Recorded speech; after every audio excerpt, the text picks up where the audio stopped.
A very warm welcome to all of you to today, the World Day of Peace, brought to you by Heartfulness and the United Nations and supported by the Hindustan Times Group. Peace is something that we all yearn for, and we all have a different understanding. It's peace within all ourselves. It's world peace. It's the peace of the ecology. It's the peace inside your heart. So this program, 1 hour, we will talk to various people and they will talk about what peace really means, what peace really is. We'll be talking to students, we'll be talking to sportsmen, we'll be talking to musicians, and we'll be talking to some of the most well-known and well-researched and people who have been studying spirituality all their lives, and they will bring to you a perspective of what world peace is. Let's hear first from the children, because we are born spiritual. We are born heartful. We're born inquisitive but not separate. I feel most peaceful and calm when I'm with animals. I feel most peaceful when I'm drawing or painting. I feel like peaceful around plants because like they have a soul like us. When I'm riding a bicycle. The wind blowing through my hair, the greens, the flowers. I just love them. World Peace by Katherine Johnson. Peace on earth begins with me. Peace is real, it's meant to be. We are one big family. Peace brings us harmony. I feel peaceful when I'm sleeping. Last week, we were working on a project called Living in Peace and Harmony with Nature and Yourself. That's a pretty long name. I agree. We learned a lot by this project. For example, to think and care about nature and other people. If I had 3 wishes, they would be to have peace all over the world, that all children know their rights, and that all children have education. We don't need war or pollution. We need a lot more peace. Our message is, take care of the children in your country to help them feel as good and safe as possible. Thank you very much.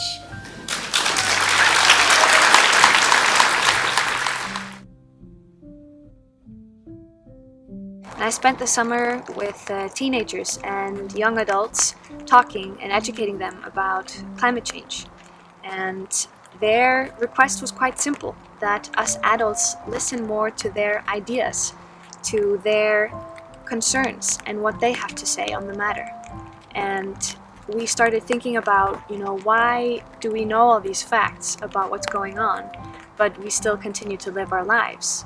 And we came to the conclusion that is because we lack space between our thoughts to actually reflect on the situation, that we lack the peace, in other words, to take the time to reflect and think about where we're heading and how we want to build a better world. Et depuis des millénaires, nous savons faire la guerre parce qu'on s'y implique, on s'y emploie, on s'y forme, on s'y discipline. Eh bien la paix, c'est pareil. On peut faire la paix si on s'y emploie, si on s'y discipline. C'est de cet ordre-là. Et imaginez simplement la puissance de transformation qu'il y a en nous, en chacun de nous, si chaque enfant qui va à l'école, à côté de lire, écrire et calculer, qui sont les piliers fondamentaux de l'apprentissage, puisse apprendre à savoir qui il est, comment il se sent, quelles sont ses émotions, qu'est-ce que ces émotions disent de lui, quels sont ses talents, comment les mettre joyeusement au service de la vie communautaire. Education for peace, isn't that the most important thing today for the future of humanity and the future of our planet? Today we know that we can teach peace to children. It is actually something that we learn. Gandhi said, be the world you want to see. This is most probably true for peace as well. Let's be the peace we want to live with ourselves, with others, and also with the planet.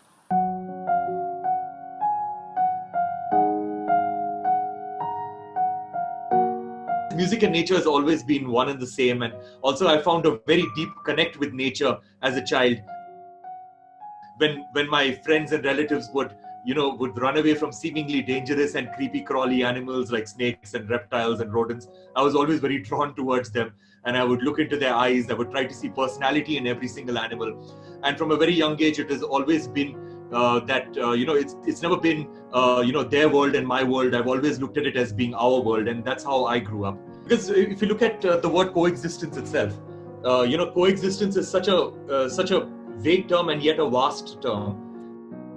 When we think about coexistence or the world is one family, the only thing that comes to our mind is living in peace and harmony between Hindus, Muslims, Sikhs, Christians, Jews, Buddhists, basically different parts of the human race, because somewhere along our journey we've completely forgotten that we are not the only species on this planet. We are just one among millions and millions of species on this planet, and living in absolute coexistence with every single entity, whether living or non-living, is key to our own survival.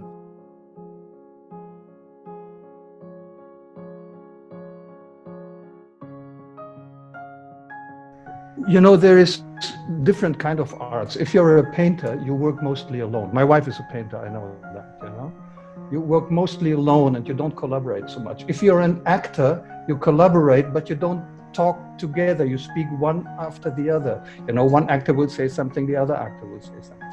In music, we are truly blessed because we speak together. We sing together. I've discussed with Shashank about harmony, for example. As you know, harmony is a European parameter of music. It has been developed here in Europe. And it makes a whole lot of difference for playing together, because even as a kid, you learn if you play an instrument with one note, let's say a flute or a violin, that's nice. But three kids with three different notes produce harmony, and you learn that at an early age.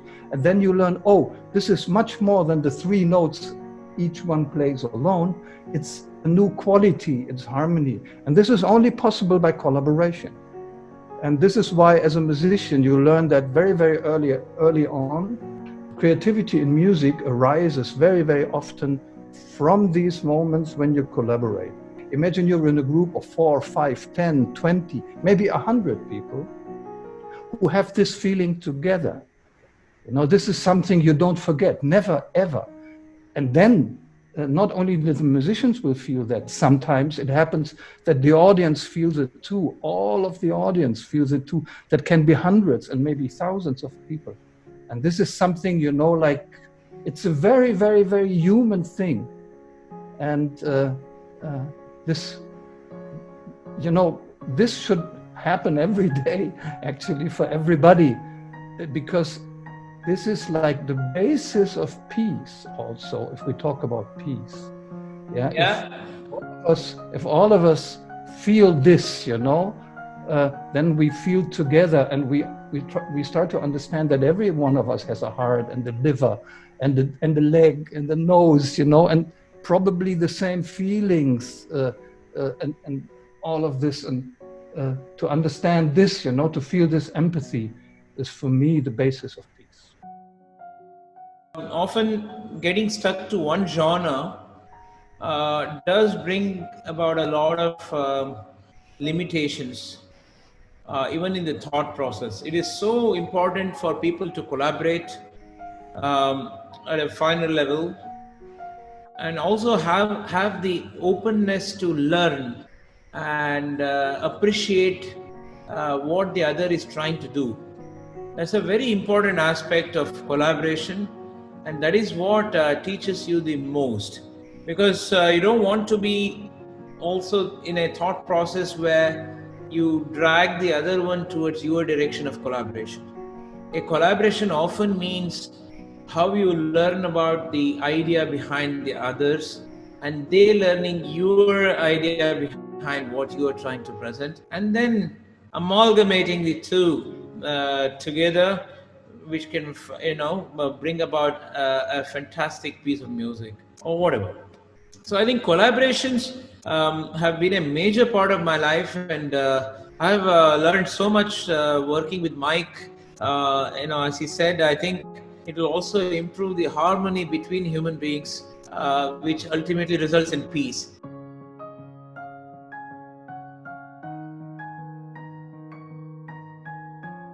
I'd say that sense of distance and disconnection is an illusion that we cannot afford. Our world is becoming so small and so interconnected that all of our big problems are global problems. They're problems for all of us. So just as a matter of self-interest, we have to care. But I think at a deeper spiritual level, if you believe, as I do, that every person is a sacred being, that the earth is a sacred gift, we have to care, we have to love.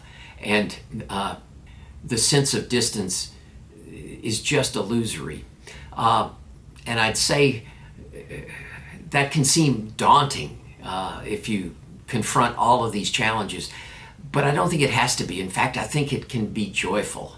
And where I'd start there is to say, none of us can do everything, but all of us can do something. And if enough of us do something, it adds up to a comprehensive global effort to address all of these problems. Don't focus on the separation, focus on the connection. And I'll just close by saying one of the wonderful things, the silver linings of this pandemic experience, is we're all getting much more comfortable connecting like this, connecting virtually. And we're learning that it's as easy to make a new friend on the other side of the world as it is on the other side of town. And that knitting together of a global network of loving relationships is the key to peace.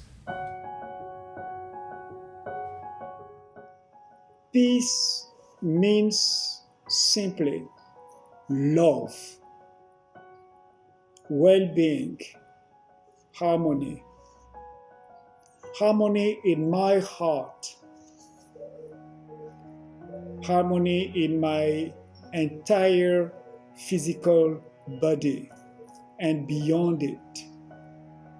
It is also harmony in my neighborhood,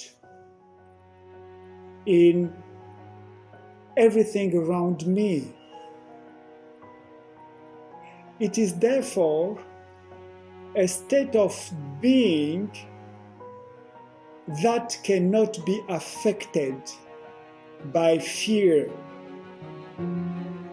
no matter what.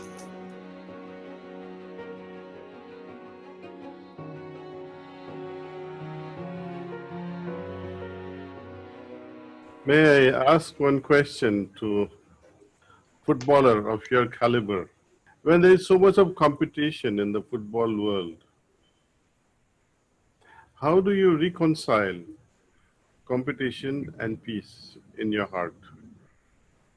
Io credo che il calcio sia uno sport che porta dei valori sportivi positivi, e credo che in questo noi abbiamo una grandissima responsabilità. Calciatori, dirigenti, tutti quelli che fanno parte del mondo del calcio. E il nostro comportamento, sia dentro che fuori dal campo, deve andare in questa direzione. Va bene che c'è una finale, una competizione, una partita importante, però quando finisce la partita, anche durante la partita, dobbiamo essere sportivi e accettare la sconfitta alla squadra che magari ha perso, perché in definitiva è sempre un sport. So what is your message today when we are trying to promote peace, world peace?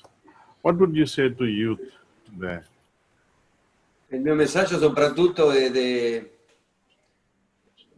sempre prima di tutto ai giovani, di credere in se stessi, di non smettere mai di sognare, di cercare sempre la strada giusta, la strada quella che ti porta dove dietro c'è una grande cultura del lavoro ad avere dei successi, sempre rispettando i veri valori umani, perché io sono convinto che i valori umani sono quelli che fanno la differenza, perché uno può essere più bravo che l'altro, però la differenza la fanno le persone e i valori che riescono a trasmettere.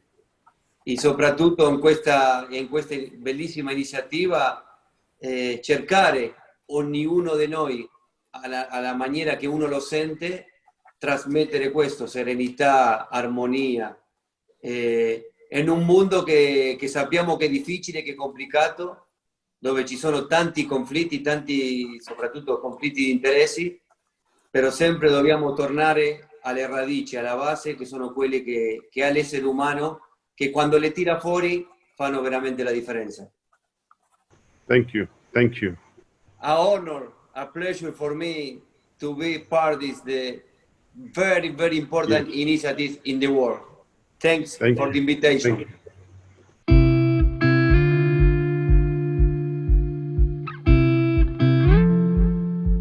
Well, football's taken me all over the world. 3.5 billion people of us love football. World leaders, toddlers, tribes in the Amazon, youth, your friends, our friends. Football brings people together. In the professional game, on the terraces, in parks, in back gardens, scrublands, playgrounds, conflict zones, anywhere big enough to kick a ball around. And because it brings people together from all backgrounds, religions and countries, it creates friendships, bonds and breaks down barriers between people and creates natural core shared values.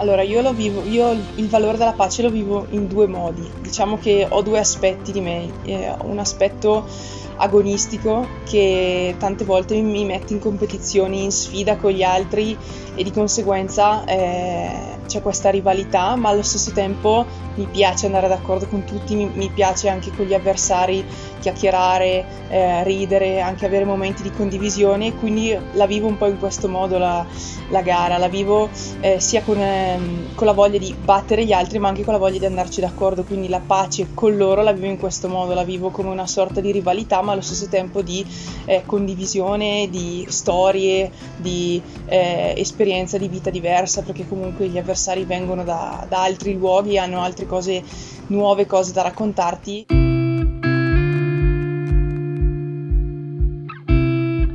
Io ho iniziato quest'autunno il percorso della meditazione e mi è subito piaciuto, mi sono subito trovata bene, ho subito sentito come se fosse un piccolo cambiamento in meglio, cioè di benessere che mi ha dato proprio dentro di me, e alla fine io credo che anche per quello che riguarda il mio sport, cioè noi trasmettiamo se stiamo bene dentro, quindi cioè come se riuscissimo a stare bene se dentro siamo sereni. Se invece una persona magari non è tanto serena o agitata o cosa, alla fine lo trasmettiamo anche sugli sci e quindi di conseguenza anche i risultati possono variare anche in base a questa cosa.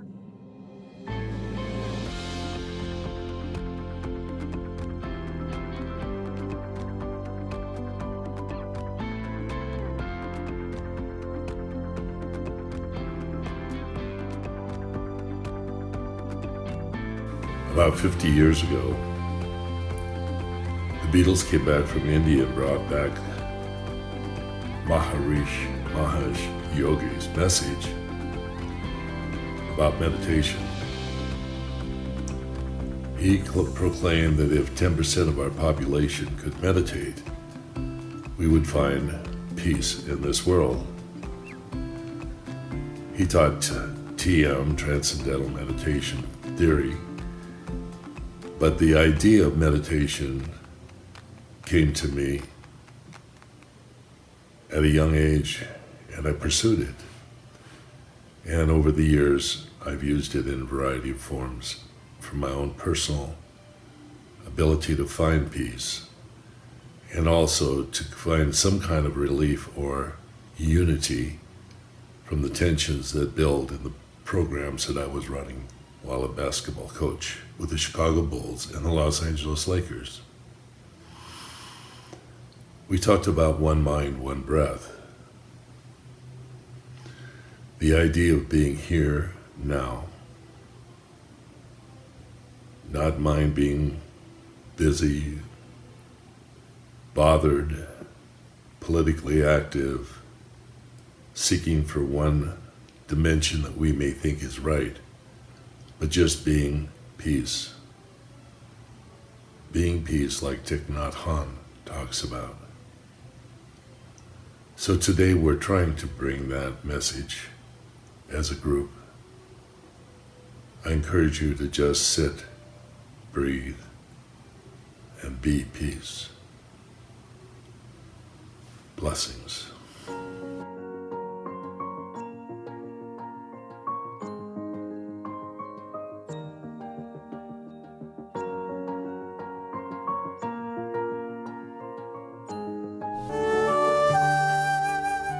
പ്രേമസ്വരൂപികളും ആത്മസ്വരൂപികളായിരിക്കുന്ന എല്ലാവർക്കും നമസ്കാരം. ലോകത്തെവിടെയും ശാന്തി പുലരട്ടെ. തലചായ്ക്കാൻ ഒരു വീടും വയറ് നിറയ്ക്കാൻ ഭക്ഷണവും എല്ലാവർക്കും ഉണ്ടാകട്ടെ. നന്മയും ഐശ്വര്യവും ആരോഗ്യവും ആനന്ദവും ശാന്തിയും സമൃദ്ധിയും എല്ലാവർക്കും ഉണ്ടാകട്ടെ. പ്രകൃതി മാതാവ് നമ്മുടെ തെറ്റുകൾ പുറത്ത് പ്രകൃതിക്ഷോഭങ്ങളില്ലാത്തൊരു കാലത്ത് നമുക്ക് പ്രദാനം ചെയ്യട്ടെ. ഇതൊക്കെ നടക്കുന്ന കാര്യങ്ങളല്ലെന്ന് മക്കൾ ചിന്തിച്ചേക്കാം. എങ്കിലും ഇത്തരം സ്വപ്നങ്ങളാണ് നമ്മുടെ ജീവിതത്തിനും പ്രയത്നത്തിനും ശരിയായ ദിശാബോധം നൽകുന്നത്. ദൂതരാകട്ടെ. മക്കളെല്ലാം ഹൃദയത്തിൽ ശാന്തിയും സന്തോഷം നിറയാൻ കൃപ മക്കളെല്ലാം അനുഗ്രഹിക്കട്ടെ. The impact of having that many people meditating would be extremely positive for me, because there will be a power, a strength that would come out from all those different identity who are trying to reach the same goal, the same unity points that I think could uplift the entire world. And what it made me think would be, I would say, a drawing, a Picasso drawing that would be this beautiful drawing he did of two hands, reaching together. I think this is this notion of, because of COVID, we cannot touch each other, and touching is an extremely important sense that is missing, but we can still do the same thing at the same time, and being fully connected to a point of our virtual skin can touch one another. And all those bodies connected will create one body that will be one humanity body. And I think this would really uplift our willingness to simply get to reach one peace and one happiness.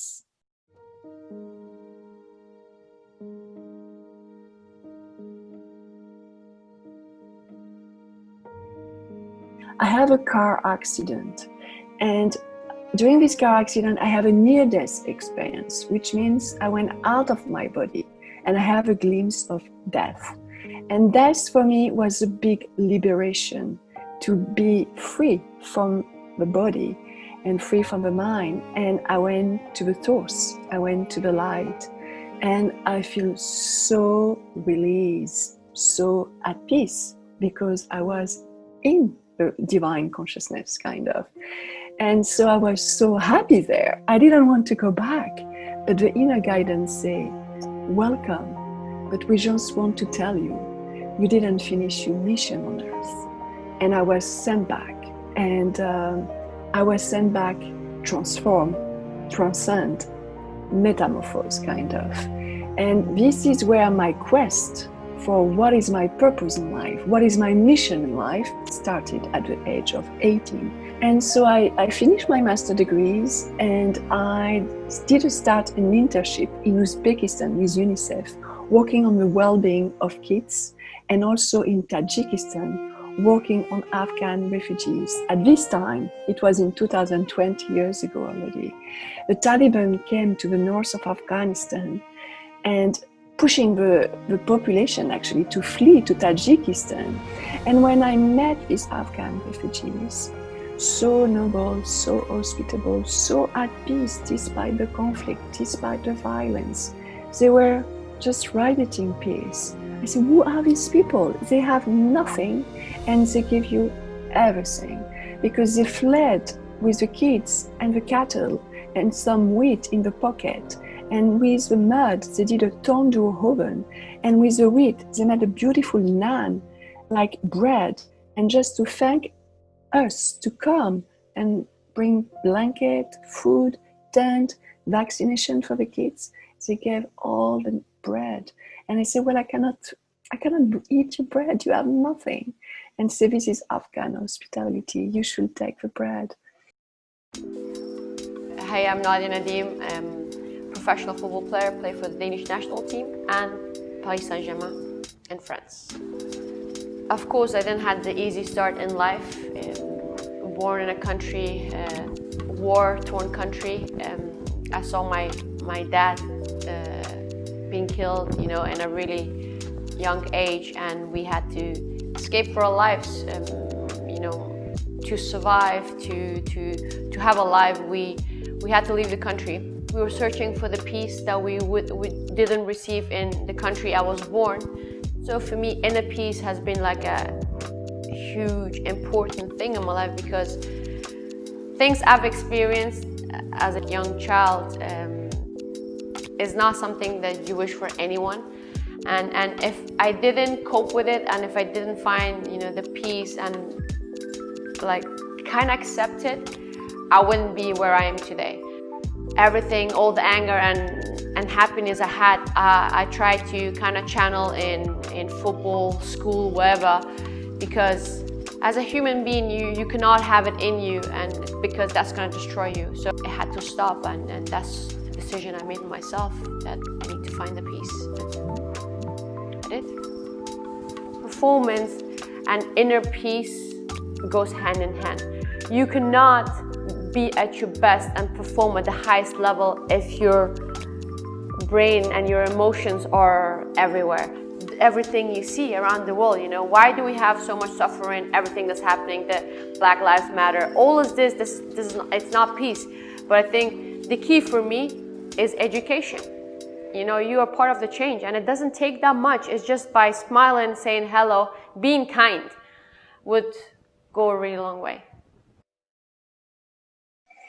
We received so many death threats from the Taliban because they were opposed to the democracy. 3 of my international colleagues got kidnapped in front of my office. And United Nations say I might be the next one because we were all working together. So instead, they decided to evacuate me back to France.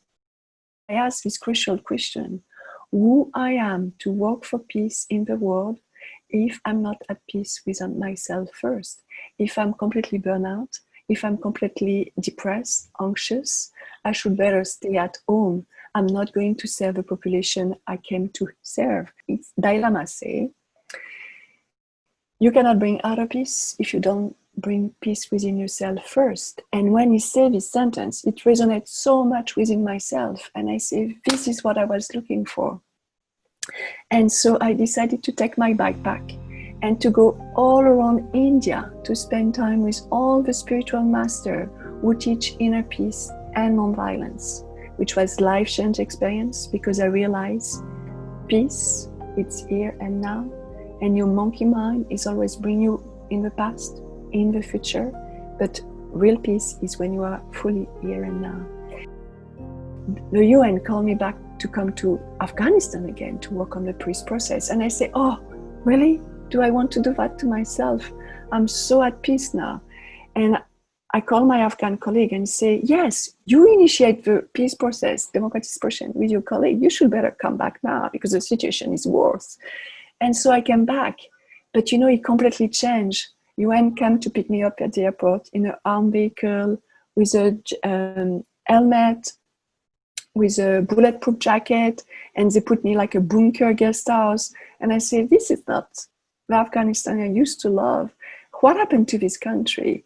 And so the security situation was worse and worse. So I was always practicing my yoga meditation every day. And my colleagues say, what happened to you? You changed.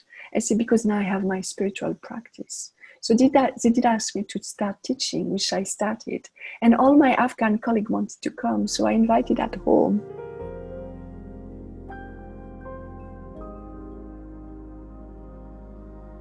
Conflict is not the opposite of peace, and peace does not require eliminating all conflict.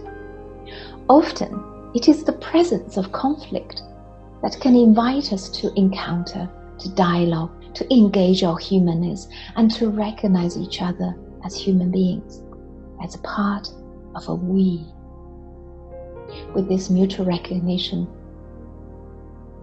we can transform conflict towards innovation and a positive change.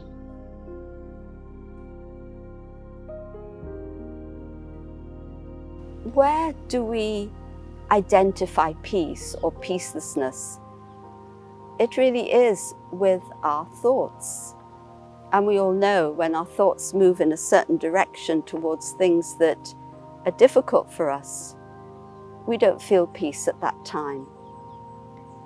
That's why the practice of going inside and experiencing the natural peace that is part of our being is just so important at this time. People are searching, people want peace, but I need to take time to find that peace within. And of course, once I touch it, it's like I touch the heart of my being, the soul of who I am. I try to use the term connection for it. And, I think it's a powerful, powerful sense of connection to ourselves, to others, and ultimately to all beings everywhere, to all of life. And it doesn't mean that you necessarily like somebody or that you're going to approve of them or want to spend any time with them. Wisdom, in fact, may tell you, stay away. That's not really that smart. But in one's heart, we have this sense that we are part of this interconnected universe, and that the construct of self and other and us and them, which we may use in convenience and make sense in certain levels, is just a construct. That in truth, we are all part of this interconnected world. And I sometimes use the example, I was driving with a friend and we were stuck in this incredible, horrible, awful traffic and complaining bitterly about it the whole time. And at one point, my friend said to me, well, we're the traffic too, And I thought, oh, right. It's like such an odd sense that I own the road.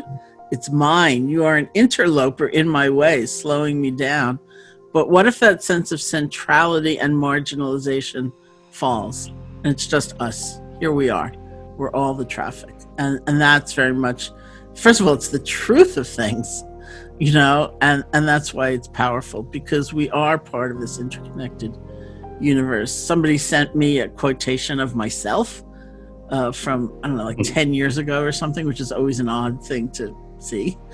And in the quotation, I said something which I say a lot, which is that interconnection is not just a spiritual understanding, that science shows us this, economics shows us this, environmental consciousness certainly shows us this, and even epidemiology shows us this. So I have friends who are epidemiologists, and so I use that example. And people used to say to me, what's epidemiology? And why are you talking about that? And, again, here we are. Look at that.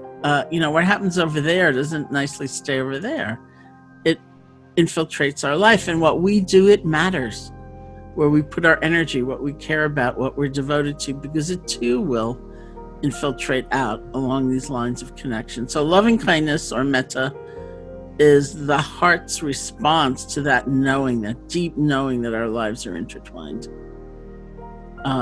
And the corollary of that is that everybody counts and everybody matters. Not everyone will be my best friend, with the person I seek to spend time with, but everybody fundamentally counts. And so we offer loving kindness. It's a meditative technique to ourselves, to those who've helped us that maybe we take for granted, to friends, to those who are having trouble, who seem full of fear or some problem.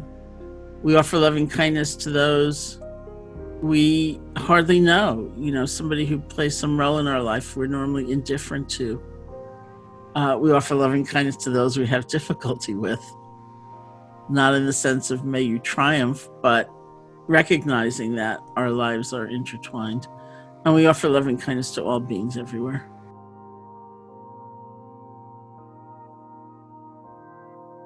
The most valid science on the planet is quantum physics.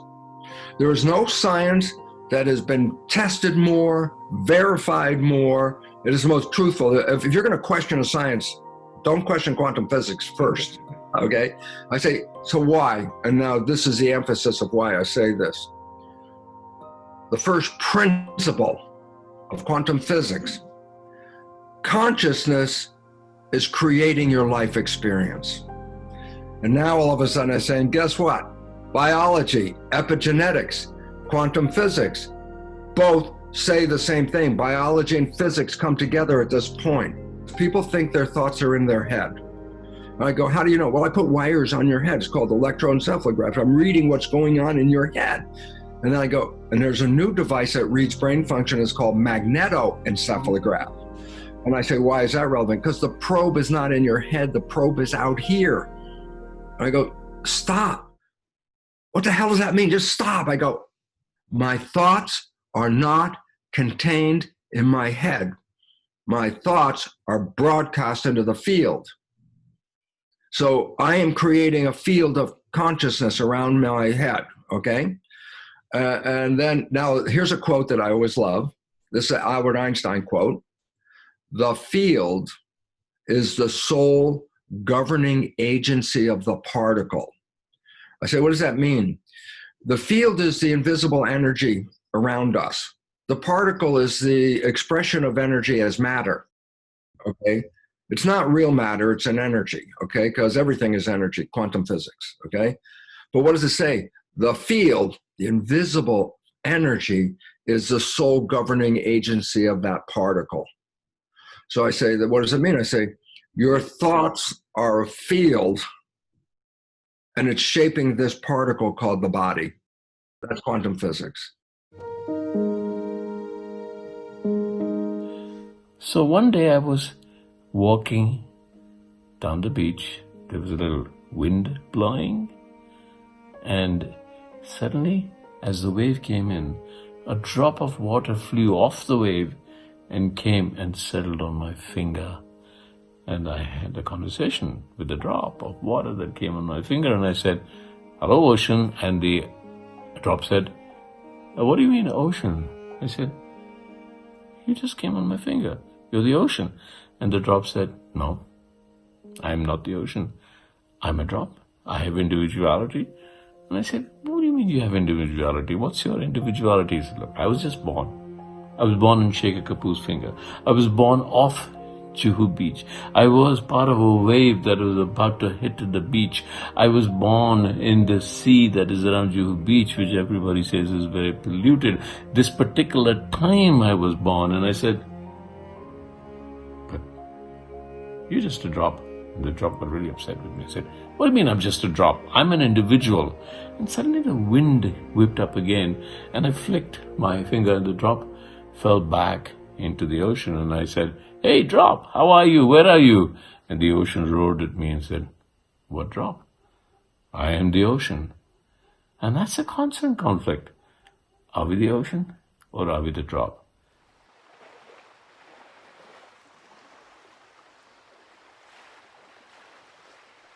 Purity, peace, power, love, happiness, knowledge, and bliss. This is one folder which is common on every soul. Ask anyone, what do you want? And everyone has the same answer. I want peace, I want happiness, I want love, I want wisdom, I want happiness, I want bliss. Everyone wants the same. Even someone who is contemplating war is actually doing it for peace. You ask them, why are you fighting? Why are you doing all this? They say, we want peace. So everyone wants the same vibration, because that's the original nature of every soul. And that's why we understand the drop and the ocean. Each one is an individual drop, but we are carrying the same quality as the ocean. And the ocean is the supreme power, the ocean of love, the ocean of purity, the ocean of bliss, the ocean of powers. That is the supreme power. And each one of us is the soul, which carries the same qualities as the supreme soul. But on the journey of lives and many lives, we created so many other sanskars, and we're using them in our life. And we forget to use those 7 sanskars out of that original folder. And because we forget, we actually think that we want peace, we want happiness, we want love, we want power. We're looking for all these 7 qualities outside, which are our original nature. So when we say peace, creating peace in the world, how will we create peace in the world? It's very simple. Every scene of the day, scene after scene after scene after scene, situations, people's behavior, they're not always my way. Right now, we're going through a crisis outside in the world. But if I create a thought which is peaceful in nature, in my response to the situation and to people's behavior, then my response is out of my original nature of peace. And when I'm creating that response, I am creating peace, I'm experiencing peace, I am radiating peace. But if I do the opposite and I create my reaction through stress, I create my reaction through irritation, I create my reaction through anger, through impatience, then I'm creating the opposite of peace. And we need to remember this, that we are contributing to creating the opposite of peace when we respond to situations through these uncomfortable emotions. And when majority of us created this stress, anger, anxiety, and we radiated it on the planet, then it was not only we who were not at peace, it's the universal vibration of the world which is not at peace. Because my mind is not just my mind, it is a part of the world mind. If you put all the minds together, so that's where the ocean is. Put all the minds of the planet together. So you put 700-800 crore minds together. That's the world mind. And my mind is one of that world mind. So whatever vibration I create, it is not just inside, it's radiating to the world mind. It is radiating to the global consciousness of the planet, the vibration of the planet. So the drop influencing the ocean, and the drop also getting influenced by the ocean.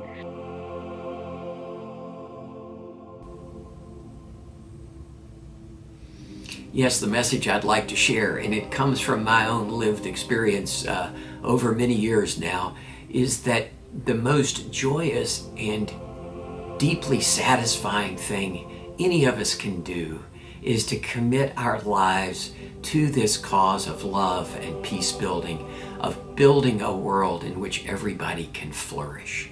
And so if you're a young person deciding where you want to dedicate your time and energy in your life, I'd say dedicate it to this global movement to build a more peaceful, more loving world. That starts with developing the gifts you've been given, and all of us have gifts of mind and heart and spirit, put those to a noble purpose and become a leader. My experience is that we can lead from wherever we are, within our families, within our communities, within our organizations at work, and we can lead from any level in the organization, because everything we do every day pushes our culture in the right direction or the wrong direction. So push it in a life-affirming direction. This is the most exciting time, I think, in the history of the world. We have the knowledge and resources and technology to build a world where everyone can flourish, but we also have the capacity to use that power destructively. Today's young generations will decide which it is, and I just pray that enough of us will commit to using that power in life-affirming ways that we really can hand on to the generations that come after us a more peaceful world.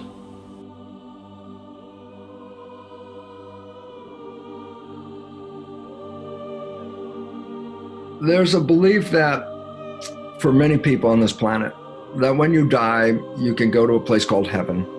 And I say, what's heaven? I say, well, each individual has their own definition, so it's each individual's version of heaven. And I want to suggest something based on the new biology and the physics. You don't die and go to heaven, you are born into heaven. This is where we came to create. And I say, when you are empowered and operating from your conscious mind and running your life, that's usually expressed in something called the honeymoon. When people let go of their programs and their life was blah, blah, blah, blah, and they meet somebody and 24 hours later, it's like, oh, it's so wonderful. Life is beautiful. Everything is beautiful. And I go, 24 hours after a whole life of blah, blah, blah. What happened? I say, because as in the Honeymoon Effect book, what it talks about is this is the one time in your life where you stop playing programs and you stay mindful. Yeah. And I say, so what's the relevance? I say, the moment you stop playing the program, your life becomes heaven on earth. If we would all get the hell out of the program, then the whole planet would turn into the heaven on earth. So we would enjoy it a little bit differently than, suffer through this and you'll get something nice later. It's like, no, enjoy this now. This is the opportunity of where you have a device, a body to create an experience. So if there's a heaven and it's a creation, this is where you can create it. And then you say, but it doesn't look like heaven. And then we go back and I say, yeah, but you've been programmed not to. And the moment you stop playing the program, when you fall in love, you actually did create heaven on earth. And that's available all the time, except you go back to the program and then you lose it. If I was going to make a oscilloscope picture, the vibration, love is a nice, smooth sinus, wave like this, just a nice, smooth wave. Noise is like that. Harmony is in the sine wave, peace. And anything out of harmony starts to become jagged, and now it's that instead of that. Okay? Yeah. And so, the effort that you have of bringing meditation is to get them out of the jagged, put them into the sine wave. Because if they can manage this, then they have control. But if they get jagged, that means they lost the control. And now they're responding like a ping pong ball, bouncing all over the place based on who's hitting it with a paddle. Wake up as many people as possible, because the more of us that are broadcasting consciousness of heaven, the more we will all collectively manifest it. So I wish you luck on your effort, because raising consciousness is the game.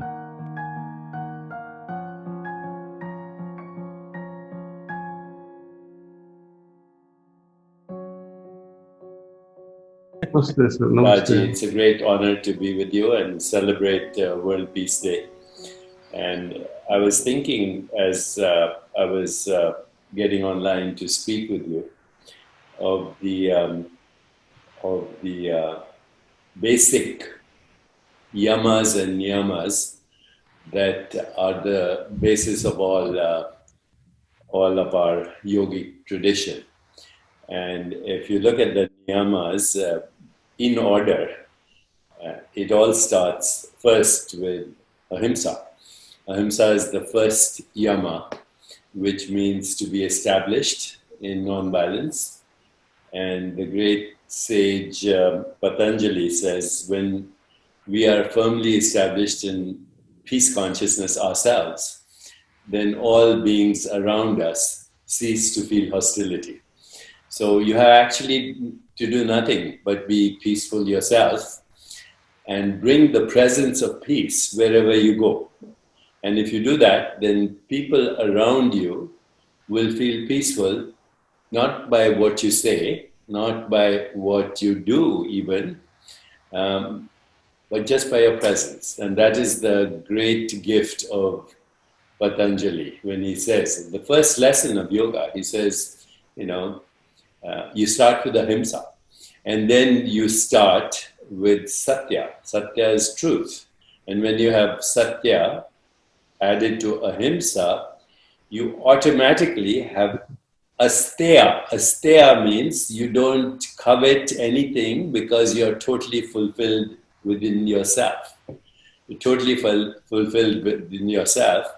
And from that experience of asteya, non-stealing, non-covetousness, non-jealousy, comes what Patanjali says, aparagriyaha, which means detachment from the fruits of action, which ultimately leads to the best use of your energy, your vital force.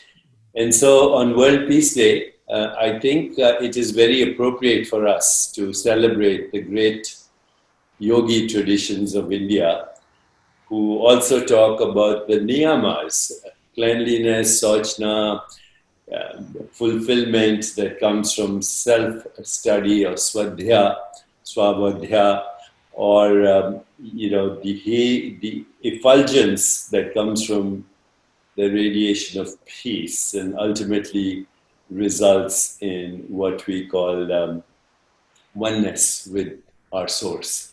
So yoga is that tradition, and everything we're doing in this world right now is the opposite of yoga. We're coming from the fragmented mind, from the ego mind, which makes us look at ourselves as separate beings, and then looks at the world also as separate when we are one with it. As you know, one of the greatest Mahavakyas is Tattvamasi. Whatever I see pure consciousness. Whatever I see the divine. Whatever I see the infinite. It doesn't matter what it is. It could be a cup of coffee. This is a modified expression of the infinite. So on Peace Day, I think we should just be peace. We should speak peace. We should create peace. We should express peace. And we should celebrate peace. And if enough of us do this, then we'll have a peaceful world. Because I've seen enough peace activists, even Nobel Prize winners in peace, and they're not peaceful. So peace can only be created by those who are peaceful. Just like love can only be expressed by those who have received or given love. So in Mahatma Gandhi's words, we have to be the change we want to see in the world. And if there is a critical mass of that, and that's why we're having this conversation, then hopefully we can reach a more peaceful, just, sustainable, healthier, and joyful world. Because right now, the world is very divisive, very quarrelsome, all within ideological conflicts. All the conflicts, whether it's communism, socialism, capitalism, these were good ideas meant for humanity, but human beings corrupt them because they come from selfishness, basically. Me, mine, everything is me, mine. But now that we are celebrating World Peace Day with this great heritage that you represent of India, then it's possible by changing these conversations and having a critical mass participate in these conversations, we can be the change we want to see in the world. So that is why I'm so happy to speak to you. Commonly, we think of peace as only a lack of violence between individuals, whether at a physical or mental or emotional level. Yet, even when we are totally alone, we often find ourselves restless and lacking in peace. When you are not at peace, is it possible to appreciate anything at all? Your restlessness will prevent it. When the mind is calm and ripple free, it can create. There is a sloka from Bhagavad Gita, chapter 2, verse 66, which inspires me greatly and deeply. Nasti buddhir yuktasya na chayu vaktasya bhavana na chabhavayataha santir santasya kuta sukham.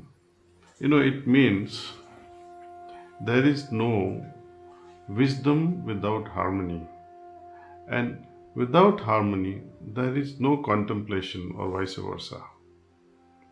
Without contemplation there cannot be peace. How can there be joy without peace? This is Lord Krishna saying. Peace and joy are innate qualities of the soul, but it is through meditation that we create the conditions that allow them to blossom.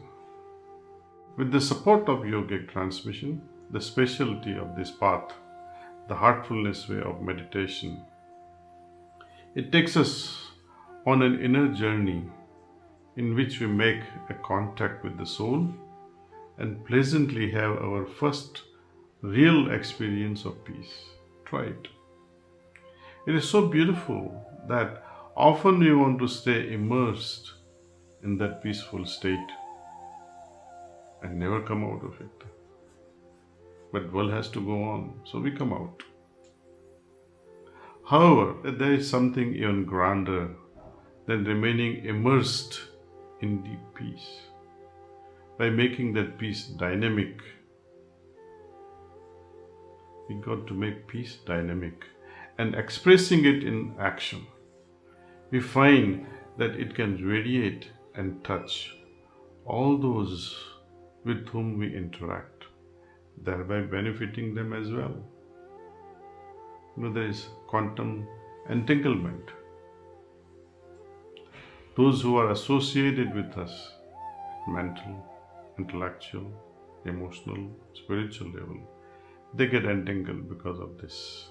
If you are restless, people who are in resonance with you will feel restless. If you are at peace, they too will feel peace.